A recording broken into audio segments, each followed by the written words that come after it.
तो चलिए शुरू करते हैं। हेलो गाइज आम आज आसी पहुँच जाइचु क्षीरचोरा गोपीनाथ। आपण मैंने देखिपे बहुत ही नियारा जगह आउ ये गोटे बहुत ही नियारा अनुभूति दौची।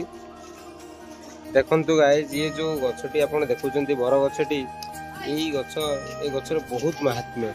यही गछ मुहरे श्रीकृष्ण तांको बाल्य अवस्था बसी क्षीर बा लवणी चोरी करी खाउथिले।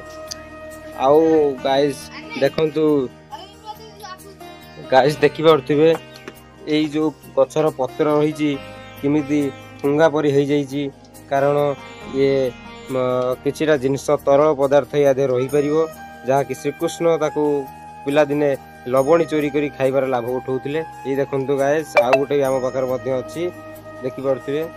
आउ एइठी गाइज देखंतु गोटे पानी कुंड अछि जोठी कि श्रीकृष्ण ताको पिला दिने स्नान करुथिले।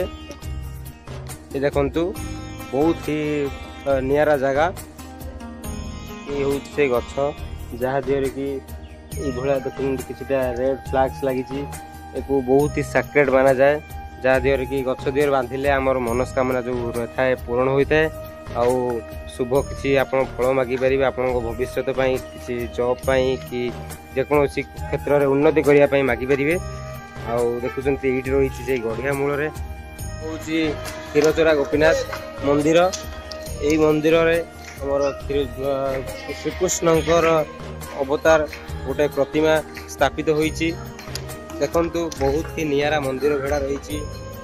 मंदिर भेड़ार बहुत ही आनंद उल्लासर सहकार भक्त माने बसी पर्यटक माने देखा जाउछन्ती। वर्तमान देखंतु गाइस एही किछि जण लोक बसछन्ती बाहरु आसिछन्ती जहाँ लगुच जना पड़ुछि जहाँ आम ओडिया कल्चर को निजे आपणाउछन्ती। देखंतु कारण श्रीकृष्णकर जो महिमा जना पड़ुछि बहुत ही नियारा आ बहुत ही केमिति प्रभावशाली होईछि।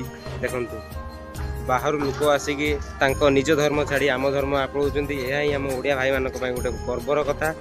गाइस देखंतु ये देखि पारथिबे ये होछि श्री चैतन्यकर पाद पद्म।